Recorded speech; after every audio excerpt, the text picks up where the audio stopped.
আজকে আমরা জয়ন্তীতে একটা আনএক্সপ্লোর্ড ট্রেক রুট ভেঞ্চার করব। এক্সপ্লোর করব একটা ফ্রেশ এলিফ্যান্ট করিডোর। চলে যাব ভুটিয়া বস্তিরও কাছে। অন্ধকার হওয়ার আগে হোটেলে ফেরত এসে জয়ন্তীর নিস্তব্ধতা ফিল করব। সন্ধেবেলায় চলবে আড্ডার সাথে বাঙালির প্রিয় মুড়ি আর চপ। তারপর রাত্রিরে ডিনার থাকবে গরম গরম ভাত আর কাঠের জালে মুরগির ঝোল। অবশেষে বেরিয়ে পড়ব আলিপুরদুয়ারের উদ্দেশ্যে। বক্সার জঙ্গলের মধ্যে দিয়ে নাইট সাফারিটা বেশ জমেছিল। ভিকিদা আমাদের ড্রাইভারদার মুখে কিছু অবিস্মরণীয় ঘটনা শুনে আমরা সবাই স্তব্ধ হয়ে গেছিলাম। আলাদা রকমেরই একটা থ্রিলিং ফিল ছিল ওই নাইট সাফারির। চলুন তাহলে শুরু করা যাক জয়ন্তীর এই ইন্টারেস্টিং পর্বটা।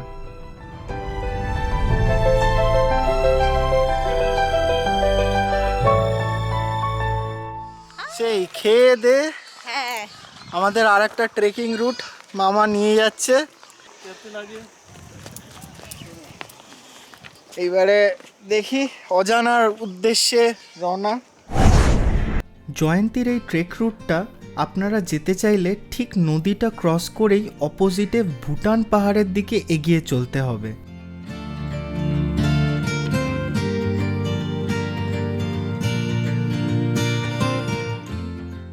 আমিও ড্রোনটা ছেড়ে দিলাম এই ট্রেক রুটে আমাদের ফলো করার জন্য।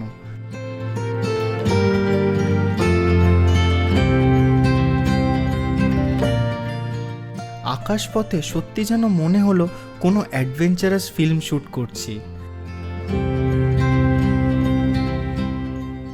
বেশ চওড়া এই রিভার বেডটা। আশা করি ড্রোন শটসেই বুঝতে পারছেন কতটা বড় জায়গা নিয়ে জয়ন্তীর এই ল্যান্ডস্কেপ।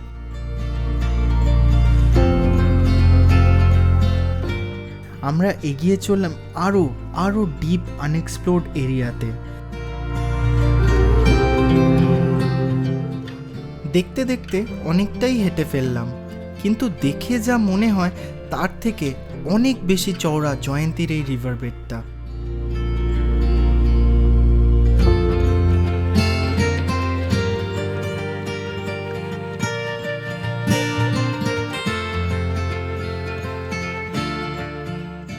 অবশেষে রিভার বেড ছাড়িয়ে আমরা এলিফ্যান্ট করিডোরে প্রবেশ করলাম। জয়ন্তীর এই বার্ডস আই ভিউ সত্যি মনে হচ্ছে কোনো এক্সোটিক ল্যান্ডস্কেপ একেবারে। চোখে না দেখলে বিশ্বাস হবে না যে আমাদের বাংলায় এরকমও জায়গা আছে।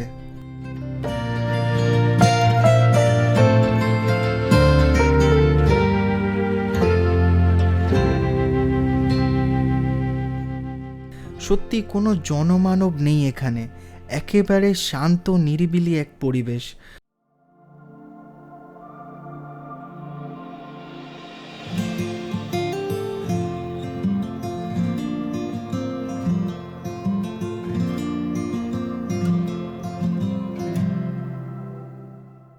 একটা সময় এলো গুড়িয়া আর আমার ওয়াইফ ঋতুপর্ণা হোটেলের রিটার্ন চলে গেল।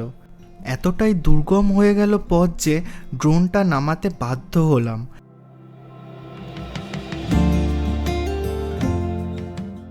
আলটিমেটলি শুধু মামা আর আমি এগিয়ে চললাম সেই অজানাকে জানার উদ্দেশ্যে।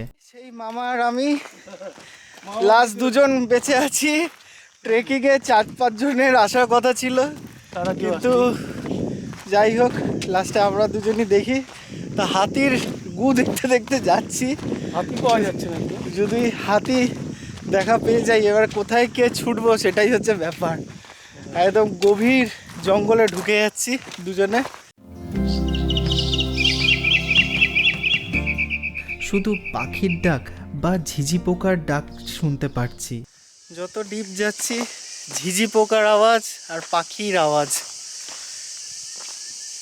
চারিদিক থেকে শুধু পাখির আওয়াজ। সন্ধে নামছে, যে জায়গাটা ঢুকছি পুরো ডিপ নদী, বড় বড় পাথর, নাকি এগুলো হাতির ট্র্যাক।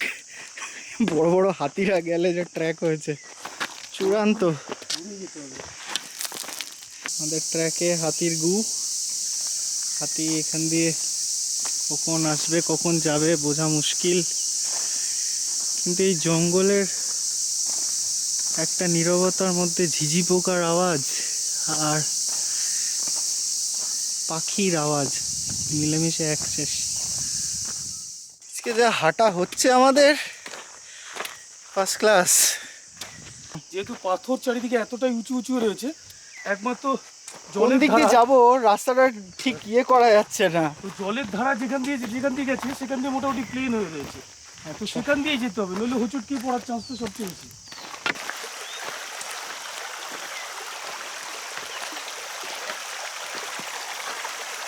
এখানে একটা বড় বিপদ আছে, ওয়াটার ফ্লো যেখানে থাকে সেখানে হচ্ছে বন্য জন্তুরা সেখানে সবচেয়ে বেশি জল খেতে আসে।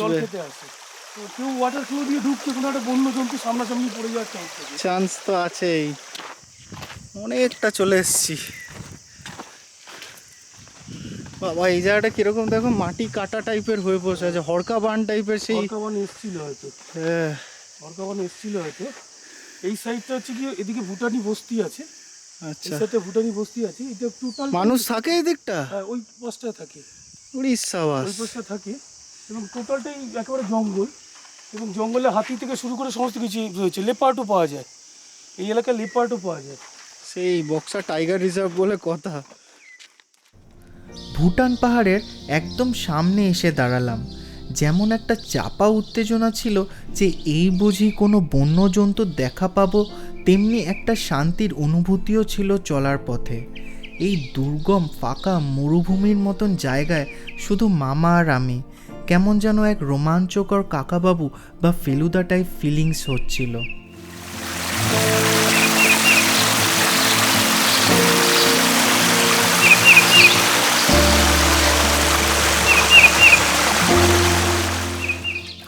ততক্ষণে চারিদিকে নিস্তব্ধতার সাথে মিলেমিশে এই ছোট্ট পাহাড়ি নদীর বয়ে যাওয়ার শব্দ। সত্যি এক পরম শান্তির জায়গা।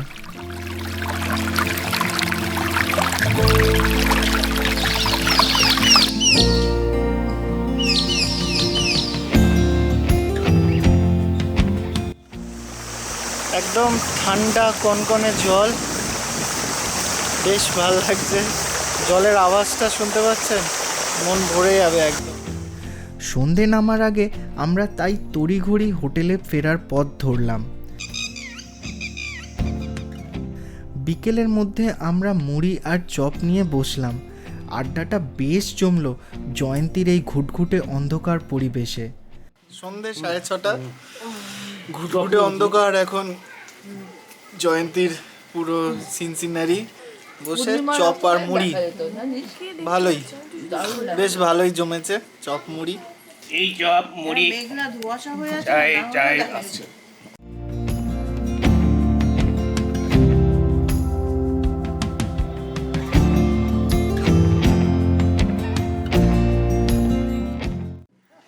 ইয়েতেও এখন চপ শিল্প, চপের মধ্যে আলু দিয়ে সেটা দিয়ে সুন্দরভাবে চপ বানিয়েছে। এটা একটা শিল্প, এই শিল্প পশ্চিমবঙ্গে দরকার আছে। যে সমস্ত মানুষরা কাজকর্ম পাচ্ছেন না, চাকরি বাকরি করতে পারছেন না, সময় সুযোগ হচ্ছে না, কাজ আসছে না, তাদের জন্য এই চপ শিল্প দারুণভাবে চলবে। মোড়ে মোড়ে, পাড়ায় পাড়ায়, রাজপথ থেকে গলিপথে চপ শিল্পকে এগিয়ে নিয়ে যেতে হবে। ডিগ্রি করে লোকে চপ শিল্পই এবারে করবে, কিছু করার নেই। চাকরি তো দেবে না। যেহেতু আমাদের আলিপুরদুয়ারে ফেরত যেতে হবে, আর কিছুক্ষণের মধ্যেই ডিনার করতে বসে গেলাম।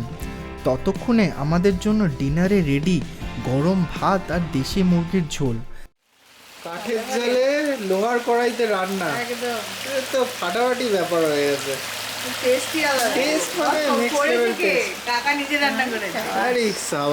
সেই ব্যাপার, দাদুর হাতে রান্না, আবার লোহার কড়াইতে।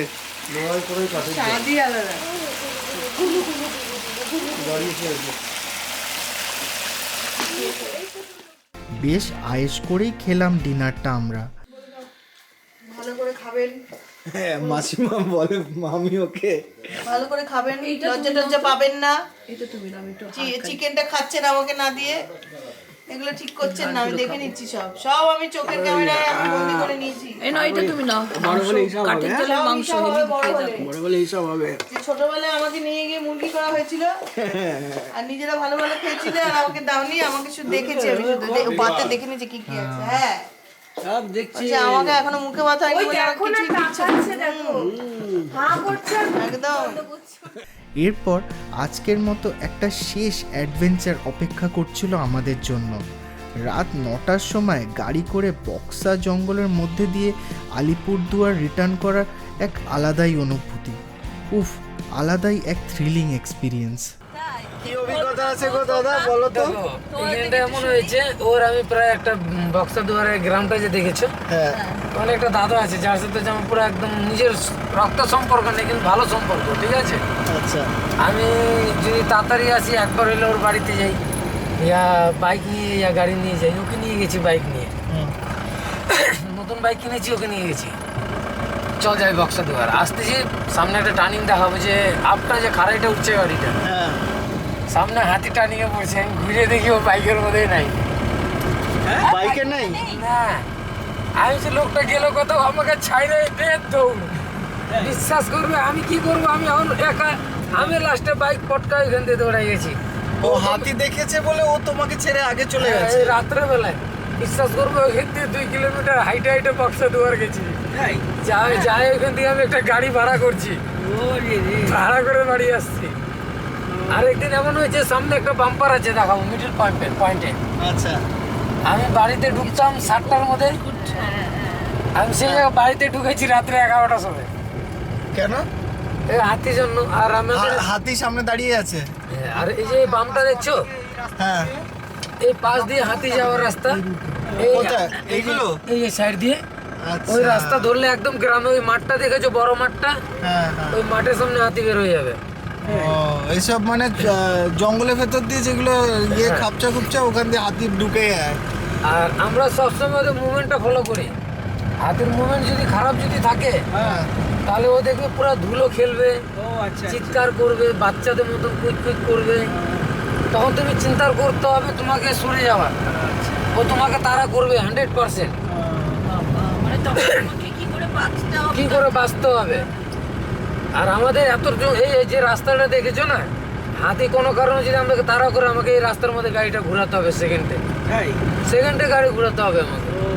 মানে হ্যাঁ, মানে ও সামনের দিয়ে চলে এলে আবার ব্যাক করতে হবে, মানে ব্যাক মানে পুরো ইয়ে করে পেছন দিকে ছুটতে হবে। এই তোমাকে বলছি, সামনেই একটা বাম্পার আছে, এই যে বাম্পারটা। আমি আসছি তখন 7টা বাজে নাগাদ, পার্টিকে ড্রপ দিয়ে আসছি 3 দিন পরে। হাতিটা এর উপরে দাঁড়ানো, বিশ্বাস করবে, এই বাম্পারের উপরে এইখানটা দাঁড়ানো, একটা পা ওইদিকে যাচ্ছে না, ওইদিকে যাচ্ছে না। হ্যাঁ, এটা হচ্ছে করিডোর। আমি ওই সামনে টার্নিংয়ে দাঁড়ানো, বিশ্বাস করবে, এই পোলের সামনে পর্যন্ত চলে আসছি। উল্টা দিকে আমার কাছে আগাচ্ছে, গাড়ি ব্যাক করতে যায়, জঙ্গলের ভিতরে ঢুকে গেছে। তুমি বিশ্বাস করবে, কোনো মতন গাড়ি বের করে বক্সা দুয়ার চলে গেছি। 3 বার ঘুরে গেছি, এই জায়গা থেকে সাইড দেয় না। লাস্টে 11টা পরে আসছি। আমি হাতি দূর থেকে দেখবো, এই গাড়ি পাল্টি করে দিত।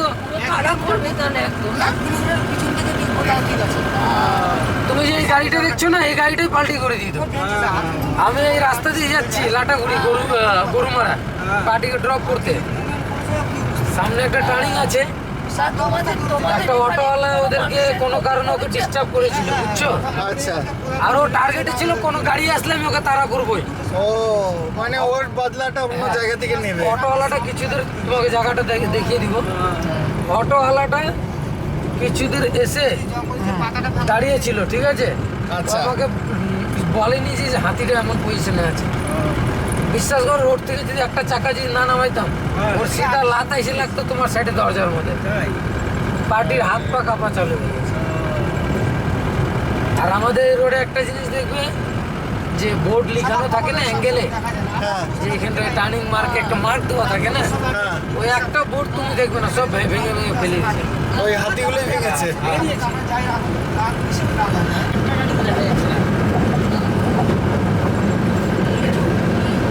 এই টার্নিংটার মধ্যে 2021-এ 1 জানুয়ারিতে এই সামনে 2টা পোল দেখছো, এইখানটা বাইসন একদিন স্পট ডেট করে দিয়েছে। বাইসন? হ্যাঁ, মানুষকে স্পট ডেট। হ্যাঁ,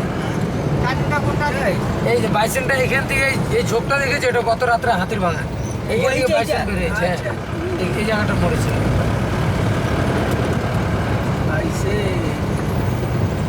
ওর হচ্ছে লাঞ্চি ফুটা হয়ে গেছে, বুঝছো। এমন গুতা মেরেছে। আর এই টার্নিংটা দেখেছো? এই টার্নিংটার মধ্যে আমি একটা বনসাগর মেরে দিয়েছিলাম, ধাক্কা খেয়ে গেছিলাম, মরে গেছে। ভালো মতো নাইট সাফারি করিয়ে দিল আমাদের বিকিদা। এই টার্নিংটার মধ্যে 2021-এ 1 জানুয়ারিতে এই সামনে দুটো পোল দেখছো, এখানটা বাইসন একটা স্পট ডেট করে দিয়েছে। বাইসন? হ্যাঁ, মানুষকে স্পট ডেট। হ্যাঁ, এই যে বাইসনটা এখান থেকে এই ঝোপটা দেখেছো, এটা গত রাত্রে হাতির বাগান, এইখান থেকে বাইসন বেরিয়েছে। এই জায়গাটা পড়েছিল। ও আমার সাথে কত রাত চলছে, অনেক কিছু দেখছে, জিজ্ঞাসা করো ওকে, সব দেখাইছি আমি বাপিকে। বাইসেনের ঝুন্ডের সামনে গাড়ি ঢুকাই দিয়েছিলাম। খারাপ খারাপ জিনিস আছে, যে ব্রিজটা পার হয়ে আসলাম না, ওখানে সাংঘাতিক জিনিস আছে। তোমার সত্যের কথা বললাম, কিছু জিনিস আছে যেটা বিশ্বাস করতে হয়। আমি আর কি করেছি, কিন্তু কিছু জিনিস আছে বিশ্বাস করতে হয়। এই যে আমার গাড়িটা আছে না, টোটাল বান্ধানো আছে। আমি যে বিয়ে করেছি না, আমার শ্বশুর হচ্ছে বিশাল বড় মৌলবি। আচ্ছা আচ্ছা আমি বিহারি মুসলিম খান, কিন্তু আচ্ছা আচ্ছা আমার বউয়ের শরীরে একসময় জিন ছিল। ঠিক ছিল। একজনটা বিয়ে করার পরে শ্বশুর হাঁটাই দিছে। কে শ্বশুর হারাইছে? হ্যাঁ, এখানে স্টাফ দাঁড়ানো, হাতি সিদ্ধা আসলো, ওই দোকানটা ভেঙে দিল। কোন দোকানটা? এই যে পাশের দোকান, এই দোকানটা ভেঙে দিল। আমি তো রেডি ছিলাম, আমার দিকে আসতাম না, আমি ভাবতাম। আমি বান্ধব। হ্যাঁ, আমি তো ভাইয়ে যেতাম। গাড়ি ভাঙতে চাপ ছিল না, ইনসেস কোম্পানিকে ডাইকে গাড়ি পাই যেতাম। জান গেলে তো আমি পাবো না, জানে তো জানে। রাত্রিরে তো এই বাসগুলো চলছে। কিসের বাস? এটা কোনো মনে পুলিশ টুলিশে ডিউটিতে গেছিল। এটা বাফার এরিয়ার মধ্যে পড়ে। এটা buffer। এর টোটাল সাইডে জঙ্গল আছে। লোকালিটি আছে। এটা হচ্ছে ফরেস্টমেন্ট ট্রেনিং সেন্টার। যারা প্রথম রিক্রুটমেন্ট হয়ে আসবে তাদেরকে এখানে ট্রেনিং দিবে। এটা হচ্ছে মেন চেকপোস্ট, দমনপুর চেকপোস্ট বলা হয়। এখানে অনেক গাড়ি আছে, 100-200টা গাড়ি ধরা পড়া আছে। হ্যাঁ, এই যে লরিগুলো সব ধরা, হারাইলো। সব ধরা গাড়ি। 3 বছর হবে, লকডাউনে আগে বানানো। জয়ন্তী দিকে আবার ব্যাক টু আলিপুরদুয়ার। হোটেল ঢোকার আগে দেখি বাচ্চাটার জন্য ঠান্ডার কিছু পোশাক কিনবো। তো যেটা হচ্ছে একদম পুরো জমজমাট এরিয়াতে চলে এসেছি। হাতির আতঙ্কের গল্প শুনতে শুনতে একটা ভয়াবহ রাস্তা ক্রস করে আলটিমেটলি চলে এসেছি একদম লোকালয়ে, লাইট ভর্তি। দেখি টুকটাক মার্কেটিং করব।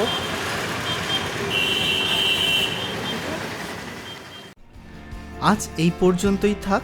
কাল আমরা বেরিয়ে পড়ব আমাদের মেন গন্তব্য হলং বাংলোর উদ্দেশ্যে। জলদাপাড়া জঙ্গলে থাকবে কিছু অসাধারণ এক্সপিরিয়েন্স। আজকের পর্ব ঠিক কেমন লাগলো অবশ্যই জানাবেন, আর চ্যানেলটি সাবস্ক্রাইব করতেও একদম ভুলবেন না। খুব শিগগিরই রিটার্ন করব নতুন একটা ট্রাভেল স্টোরি নিয়ে।